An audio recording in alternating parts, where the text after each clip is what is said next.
अरहत वाङ्मय में कहा गया है, को होय मानोय अणिगहीया मायाय लोभोय पवड्ढमाना चत्तारि कशिणा कसाया सिंचन्ति मूला इं पुनर्भवस्य। एक सिद्धांत है पुनर्जन्म का। हमारी आत्मा शाश्वत है, अनंत काल पहले भी थी और अनंत काल बाद में भी रहेगी। कभी आत्मा की उत्पत्ति नहीं हुई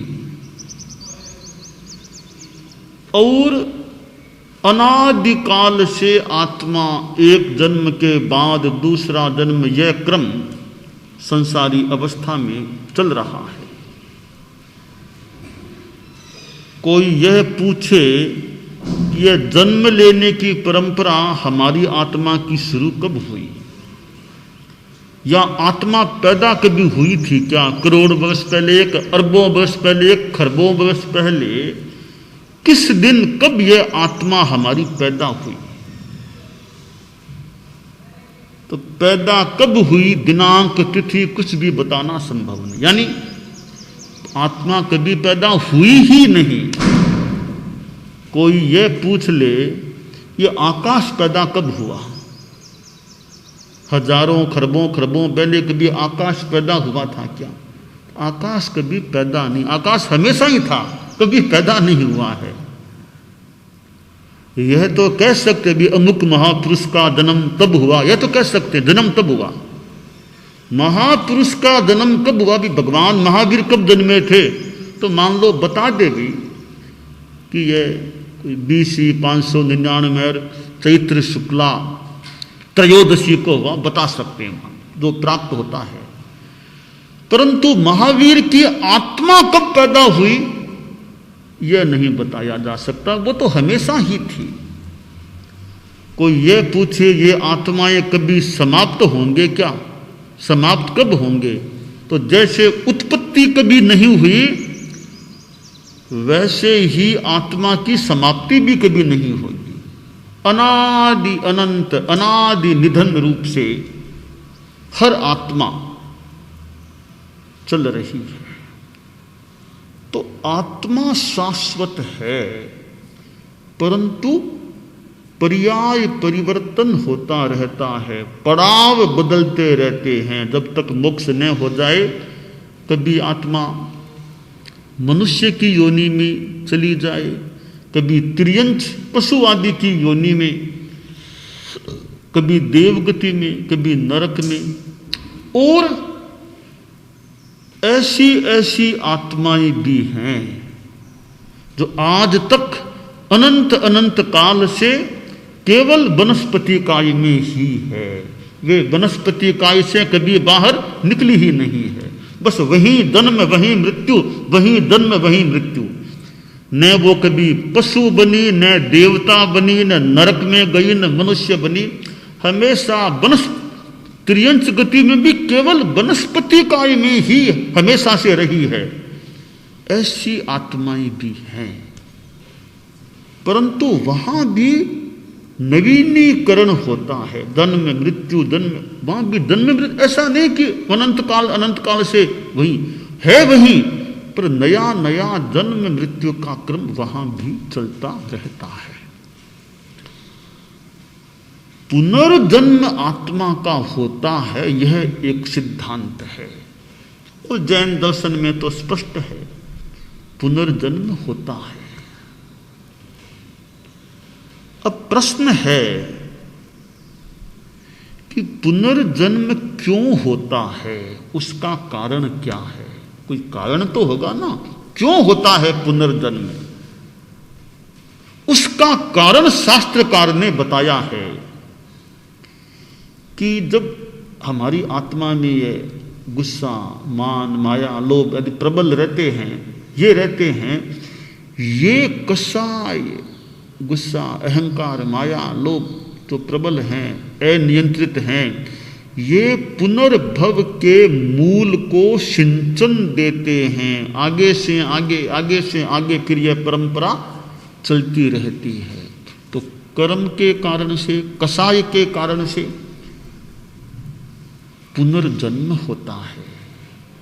शास्त्र में कहा गया है, माई पमाई पुनरे गब्भम, मायावी प्रमादी जीव है, पुनः जन्म को प्राप्त हो जाता है।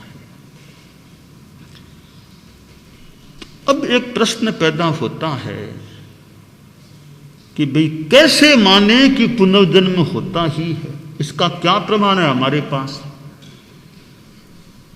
कि पुनर्जन्म होता है? वो कैसे मान ले? हमने तो देखा नहीं है पिछला जन्म, मान लो सबने देखा नहीं, कहाँ थे, अब यहाँ हैं, पहले कहाँ थे, आगे कहाँ जाएंगे, हमें तो पता है नहीं। तो किस आधार पर मान लें कि पूर्व जन्म था और पुनर्जन्म होगा? कैसे माने, क्या आधार है? तो यह भी प्रश्न हो सकता है, पुनर्जन्म नहीं होगा, पूर्व जन्म नहीं था, इसका क्या आधार है हमारे पास? पुनर्जन्म और पूर्व जन्म होने का आधार नहीं है, तो उनके नहीं होने का भी तो हमारे पास क्या आधार है? हम कैसे कह सकते हैं कि आत्मा का पूर्व जन्म था ही नहीं, पुनर्जन्म होगा ही नहीं? किस आधार पर कह सकते हैं? ठीक है, दोनों ही बातों पर एक तार्किक दृष्टि से मान लो, कुछ अंशों में जो भी निराधारता भी आ जाएगी। क्या आधार है हमारे पास कि पुनर्जन्म है?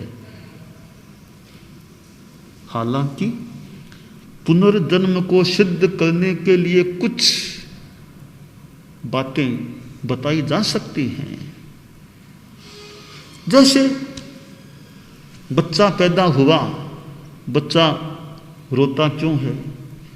थोड़ा बड़ा हो गया बच्चा, कोई हंसता क्यों, रोता क्यों? कोई बच्चा बीमार सा है, कोई बच्चा स्वस्थ है, कोई आदमी बुद्धिमान है, कोई निर्बुद्धि। ये अंतर क्यों है? इसका कारण क्या, क्यों अंतर हुआ? ये निर्धन, धनिक, बीमार, स्वस्थ, बुद्धिमान, निर्बुद्धि, ये अंतर क्यों? तब एक बात आती है कि कोई पीछे उसने ऐसे कर्म किए होंगे, उसके फल भोगे जा रहे हैं। तो इससे अनुमान लगा लें कि पूर्व जन्म था, वहां कोई कर्म किए, उसके अनुसार आज फल भोगे जा रहे हैं। ऐसा हो सकता है। ऐसे कुछ तर्कों से, दृष्टांतों से, हेतुओं से पुनर्जन्म की बात को समझाने का प्रयास किया जा सकता है। ग्रंथों में तो ये बातें हैं ही, किसने किसका क्या, पिछला जन्म, पुनर्जन्म, क्या कई बातें मिलती ही है ग्रंथों में। ग्रंथों में विश्वास कोई नहीं भी करे कि मैं ग्रंथों को नहीं मानता, तो कैसे समझाएं? यानी तार्किक बौद्धिक आधार पर पुनर्जन्म, पूर्व जन्म है ही कहना या सिद्ध करना मान लो मुश्किल हो जाए, तो पूर्व जन्म और पुनर्जन्म नहीं ही है, यह भी सिद्ध कैसे किया जा सकता है? दोनों ओर कठिनाई सिद्ध करने में मान लो आ जाए। अब क्या करें? कोई रास्ता बताओ, करें क्या? एक रास्ता बताया गया है, एक संस्कृत का श्लोक है, संदिग्धेपि परे लोके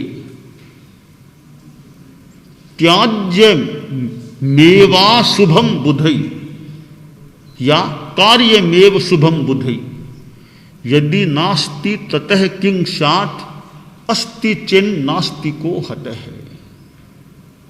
संदिग्धेपि परे लोके त्याज्यमेवा शुभम बुधई अथवा कार्यमेव शुभम बुधई यदि नास्ति ततः किं स्यात् अस्ति चेन नास्तिको हतः।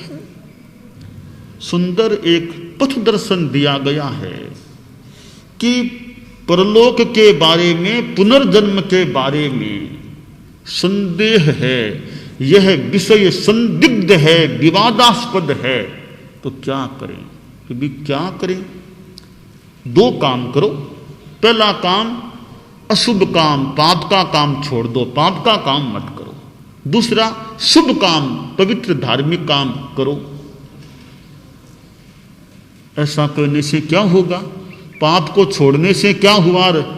धर्म के काम को करने से हुआ क्या? लाभ क्या हुआ? तब बताया गया श्लोक में कि देखो, अगर पुनर्जन्म नहीं है, मान लो, हम तो निश्चय मान लो कह नहीं पा रहे, तो अगर वास्तव में पुनर्जन्म है ही नहीं, तो तुमने इस जीवन में पाप नहीं किए, अच्छे काम किए, तुम्हारा नुकसान क्या हुआ? यह जीवन तो अच्छा रहा ना, आगे है कि नहीं, छोड़ो बात, यह जीवन तो हमारा अच्छा रह गया ना, शांति से जिए, न किसी को तकलीफ दी, अपना आराम संयम से रहे, जीवन अच्छा बीता। तो परलोक नहीं भी है, पुनर्जन्म नहीं भी है, हमारा क्या नुकसान हुआ? यह जीवन अच्छा जी लिया हमने।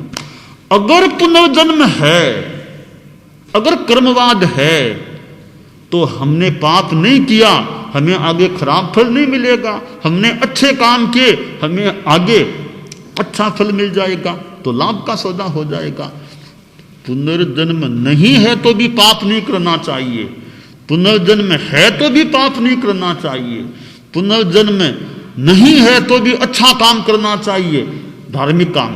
पुनर्जन्म है नहीं है तो भी अच्छा काम करना अच्छा है। और ज्यादा गहरी साधना मान लो, मत भी कोई न भी करे, श्रद्धा नहीं है पुनर्जन्म में मान लो, तो सामान्य रूप में तो अच्छा जीवन जियो ना, उसमें क्या नुकसान है? एक आचार्य जी, अपने धर्म के आचार्य, यात्रा कर रहे थे, पद यात्रा कर रहे थे। थोड़ा शरीर भारी था, स्वास्थ्य में कुछ कठिनाई आ रही थी, फिर भी चलते थे, बिहार यात्रा करते थे, तकलीफ पड़ती थोड़ी, फिर भी यात्रा कर रहे थे। एक उनका एक थोड़ा परिचित आदमी, थोड़ा संपर्क रखने वाला आदमी एक दिन आचार्य जी के पास आया, उनके स्वास्थ्य के बारे में पूछा कि स्वास्थ्य कैसा है गुरुजी? अभी स्वास्थ्य आजकल थोड़ा ढीला रहने लग गया है, और यात्रा भी चल रही है, गांव जाते हैं तो वो थकान आ जाती है, थोड़ी तकलीफ चलती है, बाकी काम चल रहा है। और तो हमारे नियम भी हैं, रात को तो दवाई भी नहीं लेना, पानी भी नहीं पीना, भोजन भी नहीं करना, और पैदल चलना हमारे नियम है साधुओं के। तब वह जो उनका परिचित आदमी आगंतुक था, भक्त आदमी, बोला गुरुजी मुझे बड़ी तरस आ रही है, दुख हो रहा है आपके प्रति देखकर, आप क्यों इतना कष्ट झेल रहे हो? यह अवस्था, शरीर भी भारी, फिर यह पैदल चलना, और यह सर्दी गर्मी, आप लोग रात को खाना पीना नहीं, सारी ये सब इतना क्यों कष्ट झेल रहे हो? बड़ा मुझे मन में आ रहा है, क्यों तकलीफ झेलते हो? गुरुजी आगे पीछे कुछ नहीं है, आगे कुछ नहीं है, क्यों फालतू आप ये दुख पा रहे हो, कष्ट पा रहे हो? आगे कुछ नहीं है सो यही है, आप बिना मतलब मत झेलिए इतने कष्ट। ये आप साधुपना पालते हो, और ये धर्म की बात, अरे मेरा तो विश्वास है आगे कुछ नहीं है, देवलोक कुछ नहीं है सो यही है, मृत्यु के बाद आत्मा कुछ नहीं रहती है, तो आप फालतू कष्ट मत झेलिए, मेरी बात मानिए आप। आचार्य जी तो अच्छे वेत्ता व्यक्ति भी थे, कहा एक बात मैं बताऊं? बताइए गुरुजी, क्या बात है? मान लीजिए आपके चिंतन या कथन के अनुसार कि आगे कुछ नहीं है सो यही है, मृत्यु के बाद कुछ नहीं है, कोई पुनर्जन्म नहीं है। अगर आपकी बात मान लो, मैं एक बार किसी रूप में मान लूं तो ठीक है, आगे मान लो कुछ नहीं है आपके हिसाब से, तो मैं तो बड़ा शांति का जीवन जी रहा हूँ, बहुत तनाव कोई विशेष नहीं, शांति से साधना जीवन अपना अच्छा काम कर रहे हैं, लोगों को अच्छा रास्ता बता रहे हैं, अच्छे जीवन जीने की बातें बताते हैं, तो मैं तो बड़ा शांति में हूँ। तो ठीक है, चलना, पैदल चलना, रात को खाना पीना नहीं, आदि आदि कुछ कष्ट हैं, उनका तो इतना अभ्यास हो गया है हमको, तो कोई खास बात नहीं है, इतनी कोई खास बात नहीं है, बड़ी शांति है जीवन में। तो शांति से जीना भी तो अच्छी, यह तो अच्छी बात, शांति होना अच्छी बात ही है। तो मान लो पुनर्जन्म नहीं भी है तो भी मैं तो घाटे में नहीं हूं, मैं तो शांति का जीवन जी रहा हूं, मृत्यु हो जाएगी बाद में कुछ है नहीं, कोई बात नहीं, यहां तो अच्छा जीवन जी लिया, कोई चिंता की बात नहीं। भगत जी एक बात सुनिए, अगर हमारा सिद्धांत सही होगा कि पुनर्जन्म है, पुण्य पाप का फल है, तो आपका क्या होगा? बोला गुरुजी, अगर आपका सिद्धांत सही निकल गया, हम तो पापी लोग हैं, आगे इतने जरबे जूते पड़ेंगे कि धरती भी नहीं झेल पाएगी, हम तो पापी लोग हैं। तो कहा कि फिर पापी या पाप क्यों करते हो, तो कम से कम पाप तो छोड़ो ना, अच्छा जीवन तो रखो, तो आगे भी है तो ठीक है, नहीं है तो भी ठीक है। हो सकता है यह घटना हमारी संघ की परम पूज्य डाल गणेश से जुड़ी हुई, जो भी, आखिर आचार्य जी तो थे ही। तो सारांश की बात यह है कि मेरी राय यह है कि अगर मन में शंका है, हो सकती है शंका भी, बुरी बात भी इतनी नहीं, यहां तार्किक दृष्टि से शंका होना, पुनर्जन्म है या नहीं, आपके मन में अगर शंका है तो मेरी राय आपको यह है, आप पुनर्जन्म है यह मान करके चलिए, पुनर्जन्म हो सकता है यह मान करके चलिए, जीवन अच्छा जिए, साधना करें, यह मेरी राय है आपको। है तो ठीक, नहीं है तो ठीक, भगवान जाने। तो आप पुनर्जन्म है यह मान करके चले और अच्छा जीवन जिए, नैतिकता, अहिंसा, सद्भावना, ईमानदारी, इन तत्वों का जीवन जिए। पुनर्जन्म नहीं है तो भी ईमानदारी तो अच्छी चीज है, यह जीवन भी अच्छा रह पाएगा, अहिंसा तो अच्छी चीज है, यह जीवन भी अच्छा रह पाएगा। तो मेरी राय है पुनर्जन्म को आप मान करके चले, पुनर्जन्म है यह मान कर चलिए, अच्छा जीवन आप जीने का प्रयास करें।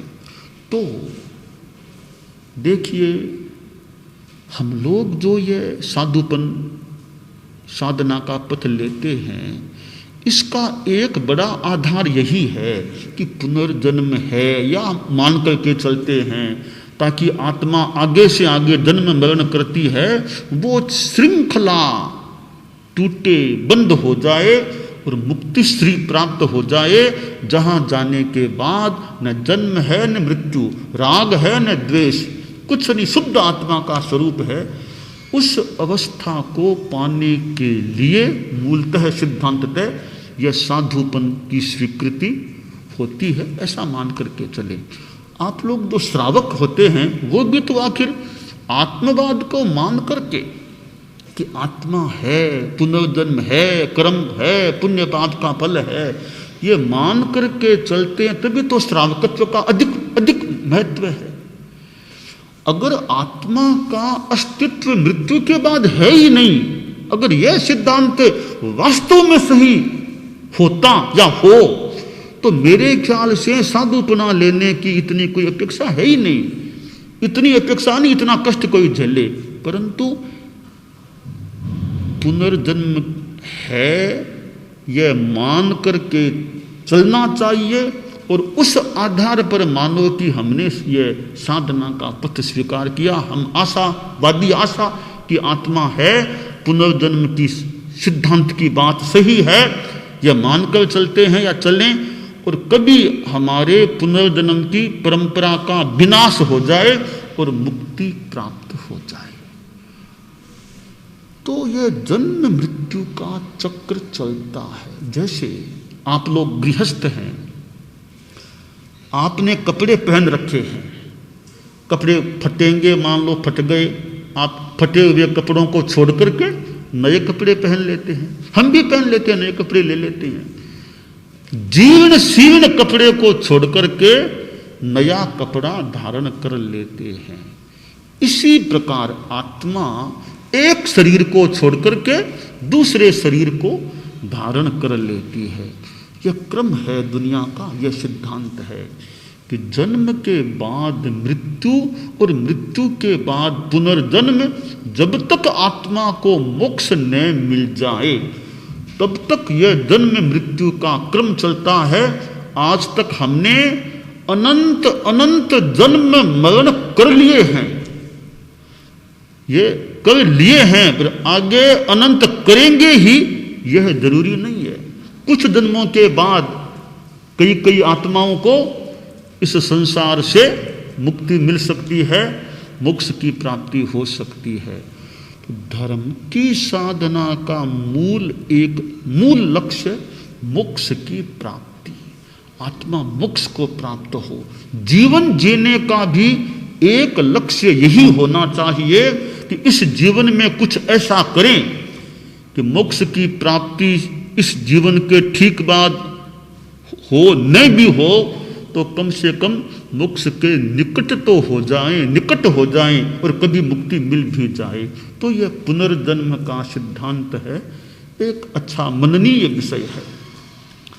दानान सेठम अभय बयानम सच्चे सुया अनवज्जं वयन्ति तवे सुया उत्तम बंभचेरम लोगुत्तमे समणे नाय पुत्ते। अरहंता मंगलम सिद्धा मंगलम साहू मंगलम केवल्ली पन्नत्तो धम्मो मंगलम। अरहंता लोकुत्तमा सिद्धा लोकुत्तमा साहू लोकुत्तमा केवल्ली पन्नत्तो धम्मो लोकुत्तमो। अरहंते शरणं पवज्जामि सिद्धे शरणं पवज्जामि साहू शरणं पवज्जामि केवल्ली पन्नत्तं धम्मं शरणं पवज्जामि।